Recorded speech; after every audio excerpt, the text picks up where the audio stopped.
In northern Gaza, the need for aid is urgent, the crowds desperate, facing what the UN calls imminent famine. Throwing ourselves toward death, he says, for a couple of kilos of flour. As aid trucks finally arrived, video from an Israeli drone shows them swarmed. What happened next is still unclear, but the Hamas-run health ministry in Gaza says more than 100 civilians were killed, many others injured, some accusing Israeli soldiers of shooting at them. They kept firing toward us, he says. There are so many dead. Israeli officials dispute that.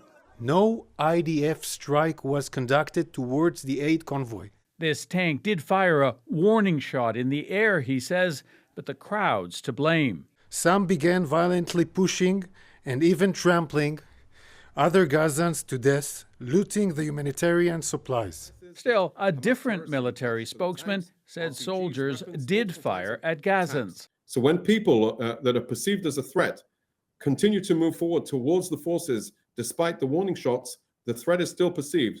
And indeed, there's a handful of people that have been killed in this incident.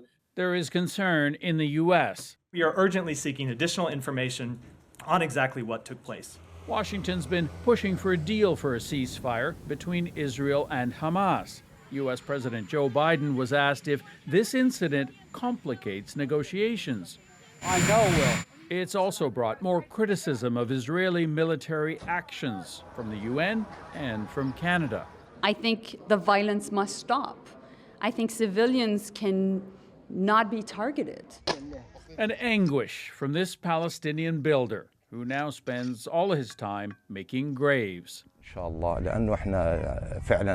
I'm fed up, he says. I want to go back to rebuilding Gaza. When that will be possible, even less certain now, as calls for a full investigation into this incident grow louder. Sasha Petrusik, CBC News, Toronto.